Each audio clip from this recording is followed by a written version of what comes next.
But let's talk about the U.S.-India strategic partnership. Yes. You know, why you're here. So tell me what's the vision? And it's great to have you chair this because you are so, you're such a passionate advocate of India-U.S. trade. Yes. So take us through what will this strategic partnership be all about? It is about a new organization for the future. The vision is very simple, that if you're going to have an inflection point, and like I said earlier, this is the third inflection point I've seen in my life, and we'll see if it develops as big as I hope it will, and I think it has a good chance. But you have a vision of a strategic partnership between the U.S. and India that has never been really done at this type of level. That businesses as a group with a common forum, if you will, which is the purpose of the organization we're announcing, can outline a mission that really is forward-thinking in terms of innovation and job creation and inclusiveness and entrepreneurism and venture capital investment and training of young people and social programs across the country, not just in India, but Indian companies in America as well to do the same. And the vision is that you partner with government and with other businesses and with the citizens in a way that's never been done before. I think this is the future. And I think this organization will play a very important role in terms of helping make that happen. And you've seen tremendous support from the government leaders on this as well as the business leaders. It's interesting that you're setting up this, this partnership, especially at a time, in India there's a view that what Prime Minister Modi represents and what President Donald Trump represents, there might just be a clash of vision and ideas because India is now trying to be part of the global supply chain by increasing its export footprint, but there is an impression that perhaps America is becoming more protectionist. How do you reconcile the two visions? Well, what to me is exciting is my parents were both doctors, so I look purely at the facts. The meeting between Prime Minister Modi and President Trump could not have gone better. And I know participants on both sides. The respect, the common vision, the common goals was amazing. You saw it with the symbol of the hug, and that's what we call in the U.S. It was an amazing hug. But the effectiveness of that was complete alignment and a win-win approach and a strategic partnership agreement at the end. And notice the word strategic partnership, which is exactly what we're calling this forum. The second thing was I was in the meeting with all the CEOs.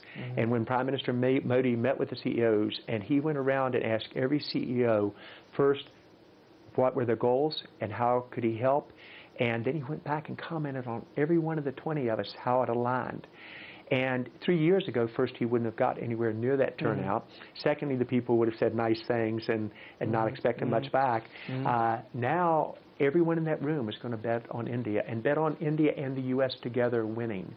And so you are so blessed to have a leader who gets this and is able to translate vision and strategy into probable outcomes and does it in a win-win fashion. So actually, I think our goals of our two countries are remarkably aligned, and that's one of the things this business organization that we're creating from scratch can enable on both sides. Because one area of concern that American business organizations have often raised is over intellectual property rights, and I'm interested to also get your views because you're also in a business which is at the forefront of technological innovation. I mean, is IPR an issue, and is that an area that you would want the Indian government to do more, perhaps? Well, it's an area that I want all governments around the world to do more of. But the question you're raising is when we're going to move on this many fronts at one time, you have to prioritize the issues. And so whether it's here's the issues on a goods and services tax that must be done in order for the business to grow. Here are the issues on ease of doing business that must be done in order to improve, and it's an ongoing battle. Here are the issues on manufacturing that has to occur to create a supply chain and a competitiveness on a global basis. Here are the issues on intellectual property. What I've seen from your Prime Minister is someone that you bring the issues to him and you say, here's the prioritization, how do we work together? He's committed to creating a win-win approach. And so it is probably one of the faster moving governments in the world in terms of bringing issues like manufacturing for Cisco, where 3 years ago there was no way we would do it. And here we are manufacturing in India. And it only took us a year and a half with this new administration to really make it happen. So there are lots of areas to focus on. I think prioritization is a key. So exactly. So what will be the couple of areas that you would want to focus on now as the chair of the strategic partnership, John? Well, I focus on the win-win from both sides. I want to talk about job creation and startups. I want want to talk about education. I want to talk about ease of doing business and how we win, not in a business fashion, but so the citizens, 1.3 billion people here, 330 million in the U.S., win as well. And how do governments and businesses align that will really move the needle in a major way, not get lost in a silo that doesn't make a difference. A couple of last things, John. Sure. You know, the world is talking about, you know, the automation, its impact on job creation, and that is a very pertinent topic here in India because there are about 1 million people in India joining the workforce every month. 1.1 million. 1.1 million. I stand corrected. You know, so therefore, you know, I mean, do you feel that there is a contradiction and, you know, and automation is indeed a serious threat to job creation at this point?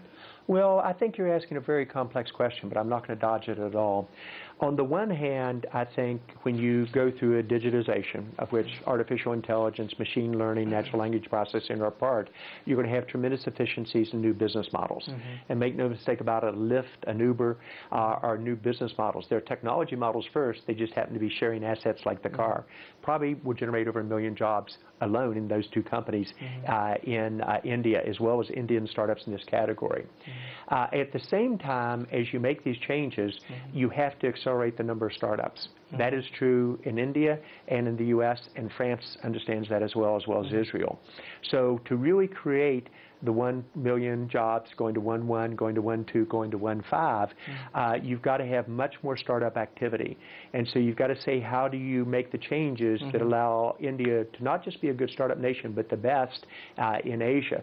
How do you do the education system difference like we talked before? How do you really change the needle in terms of the overall approach, in terms of the direction? And you've got to assume that with artificial intelligence and machine learning, I do agree that probably somewhere between 20 and 40% of what people do today will be done by automation. So if we don't create the new jobs, if we don't change the education system so all of us in society have a chance for a bright future, whether you're in my home state of West Virginia or Ohio or Indiana where I lived or here in India, you've got to realize that if we just keep doing it like it is, then automation will destroy jobs. If you begin to think exponentially in creating new companies at a faster and faster pace, changing the education system, then I think you'll see a replay of the 90s that occurred in the U.S. and I think will occur in India with real average per capita income growth, not maybe every 15 years doubling, but perhaps as much as every 6 to 7, that it will be inclusive of all 1.3 billion people. But it requires government and business and citizens working together in a way they haven't. John Chambers, before I wrap up, I will ask you 5 very simple questions, and you don't have time to think. The whole idea is, you know, tell me the first thing that comes to your mind. It's a very easy question, but this will also give our viewers, they'll perhaps get to know you. I'm still going to think it. So you can start, so 5 seconds is your time limit, all right? So what time does John Chambers wake up in the morning? I wake up depending on whether I'm going to work or going duck hunting or personal. I wake up usually at about 6 o'clock. If it's on the weekend, I'm like a college kid. I can sleep to 8 or 8:30 easily. Your favorite movie? I think probably Gone with the Wind. Gone with the Wind. The business leader who's around today that who inspires John Chambers the most? Probably a dozen of them. I think Jack Welch inspired me the most. Political leader, probably a combination. Shimon Peres, who's not with us anymore, who I loved.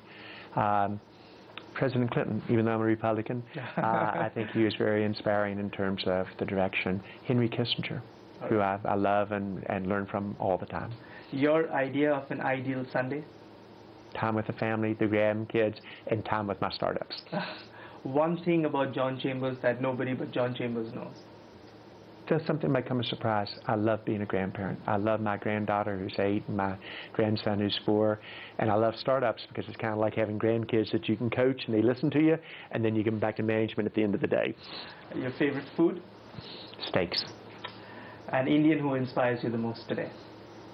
Your Prime Minister Modi. He might be one of the best leaders of all time. John Chambers, absolute pleasure. Thank you very much. Look forward to seeing you more in India. Thank you very much for your time.